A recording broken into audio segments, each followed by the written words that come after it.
Hello students, welcome to my YouTube channel geography guru. आज हम पढ़ने और समझने वाले हैं क्लास 9th की एसएसटी सामाजिक विज्ञान यानी सोशल साइंस की वर्कशीट नंबर 30 को। आज की वर्कशीट भी बेहद आसान है, बहुत इंटरेस्टिंग है और बहुत इम्पॉर्टेंट भी है। आज की वर्कशीट में हम समझने वाले हैं मानसून की वापसी कब होती है, कैसे होती है और क्यों होती है। उसके बाद हम क्वेश्चन आंसर है वो डिस्कस करेंगे। चलिए शुरुआत करते हैं। जैसा कि आप अपनी स्क्रीन के ऊपर देख पा रहे हैं, ये हमारी वर्कशीट नंबर 30 है, 30 नंबर, और आज हम पढ़ेंगे मानसून की वापसी। हमारा सब्जेक्ट सोशल साइंस एसएसटी है और इसमें भूगोल ज्योग्राफी का चैप्टर 4 जलवायु चल रहा है। आज की दिनांक है 12 सितंबर 2020। शुरुआत करने से पहले हम थोड़ा सा डिस्कस कर लें कि ये वायु दाब क्या होता है। हर वस्तु में भार होता है, वैसे ही वायु में भी भार होता है, वो भी दबाव डालती है धरती के ऊपर। ओके, उसे बोलते हैं हम वायु दाब।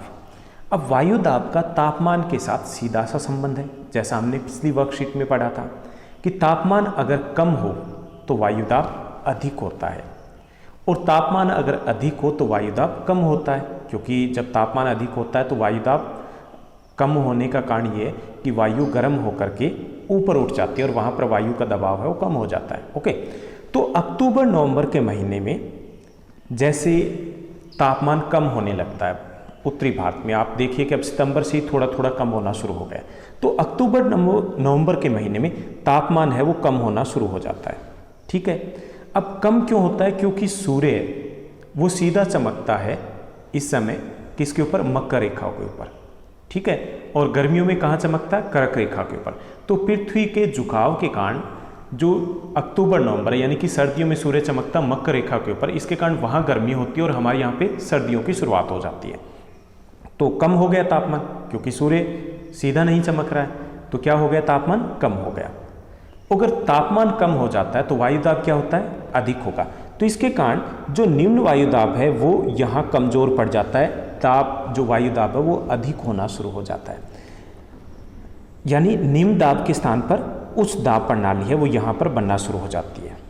और जबकि दक्षिण भारत की अगर हम बात करें, हम समुद्र की तरफ बात करें, तो वहाँ क्या तापमान अधिक है, क्योंकि वहाँ पूरे वर्ष पर तापमान कितना रहेगा? लगभग 25 से 30 डिग्री के आसपास, इतना ही रहेगा ना पूरा वर्ष पर। तो वहाँ पर तापमान अब भी उतना ही है।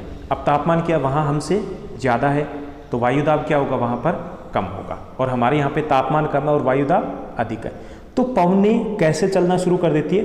पवनें स्थल से समुद्र की तरफ चलना शुरू कर देती है, स्थल से समुद्र की तरफ, क्योंकि स्थल के ऊपर वायु दाब अधिक है और समुद्र के ऊपर वायु दाब कम है। तो स्थल से समुद्र की तरफ पवनें चलना शुरू कर देती है। ठीक है, वायु दाब में अंतर के कारण चलती है पवनें हमेशा। ओके, तो इसी कारण मानसून है वो पीछे हटना शुरू हो जाता है। यानी इसे ही हम कहते हैं कि मानसून की वापसी, क्योंकि वायु दाब बदल जाता है और पवनें हमेशा चलेगी अधिक से कम की तरफ। तो वायु दाब क्या उल्टा हो गया? अब वायु दाब अधिक हो गया हमारे यहाँ पे और कम रह गया समुद्र की तरफ, तो पवनें उल्टी हो जाती है, यानी कि स्थल से समुद्र की तरफ चलना शुरू कर देती है, और इसे हम कहते हैं मानसून की वापसी। और जब मानसून की वापसी होती है तो बारिश नहीं होती है। क्यों नहीं होती है? क्योंकि ये पवनें स्थल से समुद्र की तरफ जा रही है, तो इनमें नमी नहीं होती, मॉइस्चर नहीं है। अगर नमी नहीं है तो ये बारिश नहीं करती। तो अब और क्या परिवर्तन आता है? एक परिवर्तन तो ये आता है मानसून की वापसी एक समय कि वायु दाब में परिवर्तन आ जाता है, क्योंकि तापमान में परिवर्तन आ रहा है और मानसून की वापसी शुरू हो जाती है। दूसरा ये कि अब गर्म जो वर्षा ऋतु थी उसके स्थान पर शीत ऋतु की शुरुआत हो जाती है। गर्मी आप देखिए कि थोड़ी थोड़ी कम हो गई है, दिन हालांकि गर्म रहते हैं लेकिन रातें ठंडी होनी शुरू हो गई है। तो एक परिवर्तन ये आता है कि मानसून की वापसी के साथ हमारे यहाँ पे शीत ऋतु है उसकी शुरुआत हो जाती है। आसमान इन दिनों में साफ रहता है, हालांकि अभी उतना साफ नहीं है, क्योंकि 15 सितंबर के आसपास से हमारे दिल्ली से मानसून की वापसी है वो लगभग शुरू होती है, फिक्स नहीं है लेकिन लगभग 15 सितंबर के आसपास। तो मानसून है इस ऋतु में साफ, जो मौसम है या आसमान है इस ऋतु में साफ रहता है, दिन का तापमान थोड़ा अधिक रहता है, जबकि रातें ठंडी और सुहावनी होती है। इसकी शुरुआत हो चुकी है। स्थल हालांकि अभी भी आर्द्र होता है, नमी रहती है, सुबह सुबह ओस आपको दिखाई देगी। उच्च तापमान और आर्द्रता के कारण दिन का मौसम है वो थोड़ा सा उमस भरा हो जाता है, यानी इतना टेम्परेचर ज़्यादा नहीं है, तापमान ज़्यादा नहीं, लेकिन उमस ह्यूमिडिटी ज़्यादा होती है। इसे कवार की उमस भी कहा जाता है। ओके, तो ये समझ में आ गया कि मानसून की वापसी क्यों होती है, और मानसून की जब वापसी होती है तो उस वक्त मौसम में क्या क्या बदलाव आते हैं। नवंबर के प्रारंभ में अगर हम बात करें तो निम्न दाब की अवस्था है वो बंगाल की खाड़ी पर स्थानांतरित हो जाती है, यानी कि जो निम्न दाब है, हवाएं कहाँ चलेगी, उच्च दाब से निम्न दाब की तरफ। तो निम्न दाब वो धीरे धीरे उत्तरी भारत से तो गायब होना शुरू हो गया क्योंकि तापमान कम हुआ और वायु दाब अधिक होना शुरू हो गया। ओके, अब वो निम्न वायु दाब का एक बेल्ट बन जाता है उस वक्त बंगाल की खाड़ी के ऊपर। ये थोड़ा सा हम मैप को देखते हैं। नवंबर के शुरुआत में निम्न वायु दाब कहाँ बनता है, ये बनता है बंगाल की खाड़ी के ऊपर। यहाँ पर आप देख पा रहे होंगे, यहाँ ओके निम्न वायु दाब बन गया। तो इसके कारण यहाँ पर चक्रवात आने शुरू हो जाते हैं, तूफानी बारिश होती है, तेज विनाशकारी तूफान होते हैं जो वर्षा लाते हैं किस पर, इन राज्यों में उड़ीसा, आंध्र प्रदेश, तमिलनाडु, इस इलाके में चक्रवाती तूफान आते हैं जो बारिश भी करते हैं, साथ ही साथ विनाशकारी भी होते हैं जिसके कारण जान माल की हानि होती है।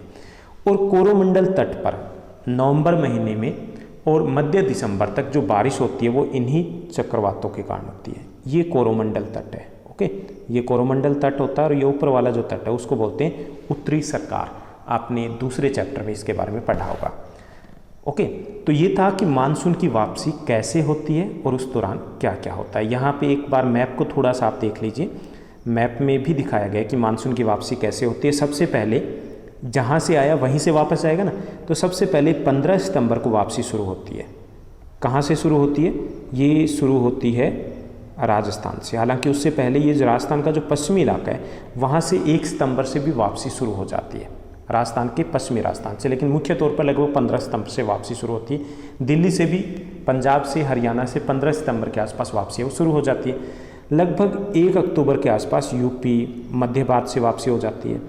यहाँ से अगर हम बात करें इस इलाके से, तो यहाँ से 15 अक्टूबर के आसपास वापसी शुरू होती है। और सबसे अंत में दक्षिण भारत में 1 अक्टूबर के आसपास, नहीं 1 अक्टूबर नहीं, 1 दिसंबर से 15 दिसंबर के आसपास यहाँ से पूरे भारत से गायब हो जाता है मानसून। ओके, तो 15 सितंबर से लेकर के 15 अक्टूबर तक पूरे उत्तरी भारत से मानसून है वो वापस चला जाता है, जबकि दक्षिणी भारत से 1 से 15 दिसंबर के बीच में वापस जाता है।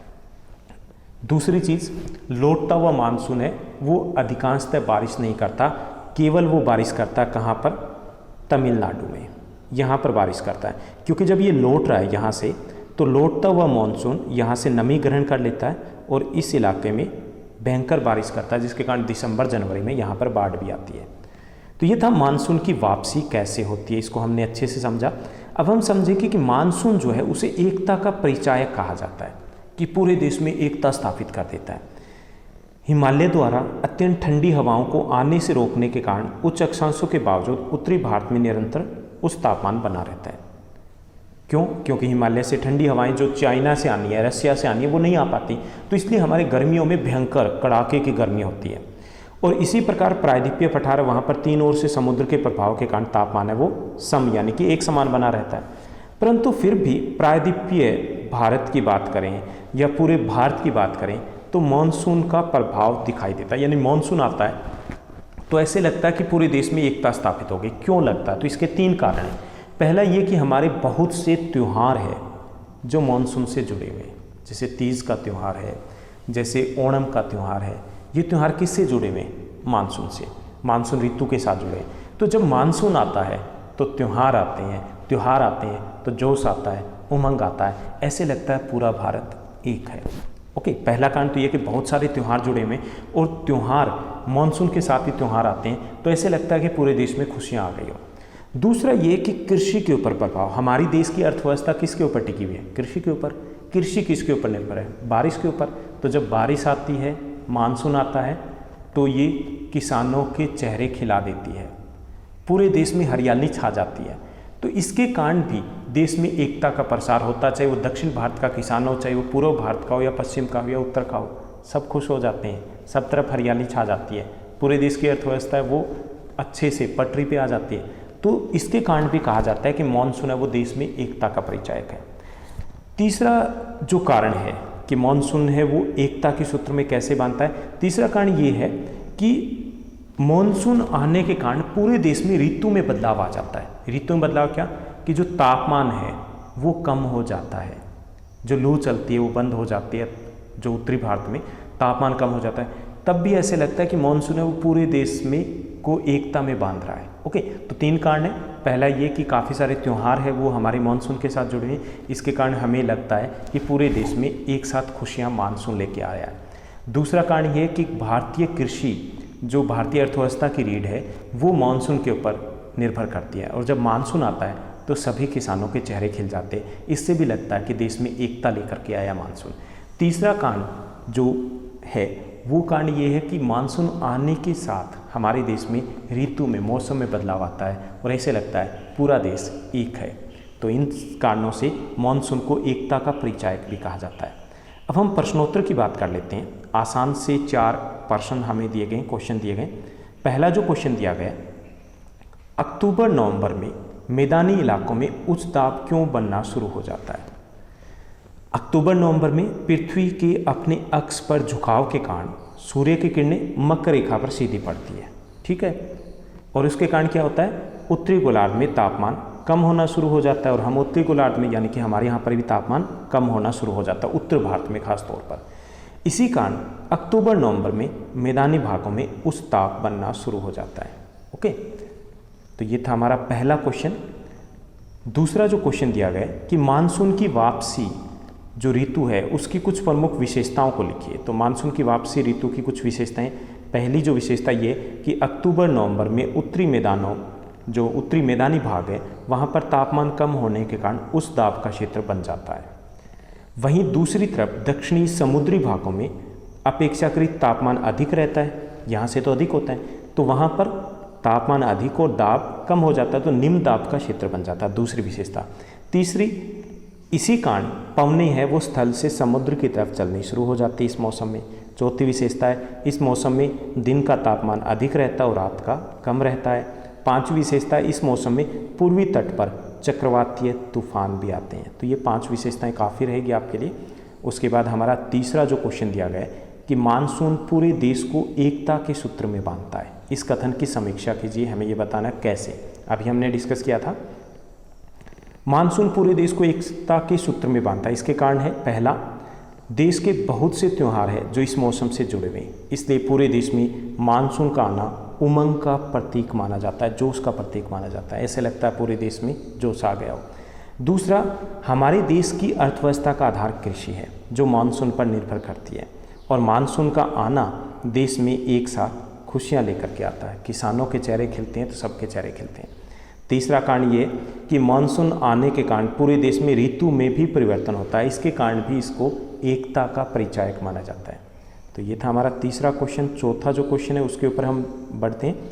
हमारा फोर्थ क्वेश्चन है कि मानचित्र की सहायता से, जो हमें मानचित्र दिया गया है उसको देख करके हमें उत्तर देने कि दिल्ली और संपूर्ण देश से मानसून की वापसी की संभावित तिथि क्या है।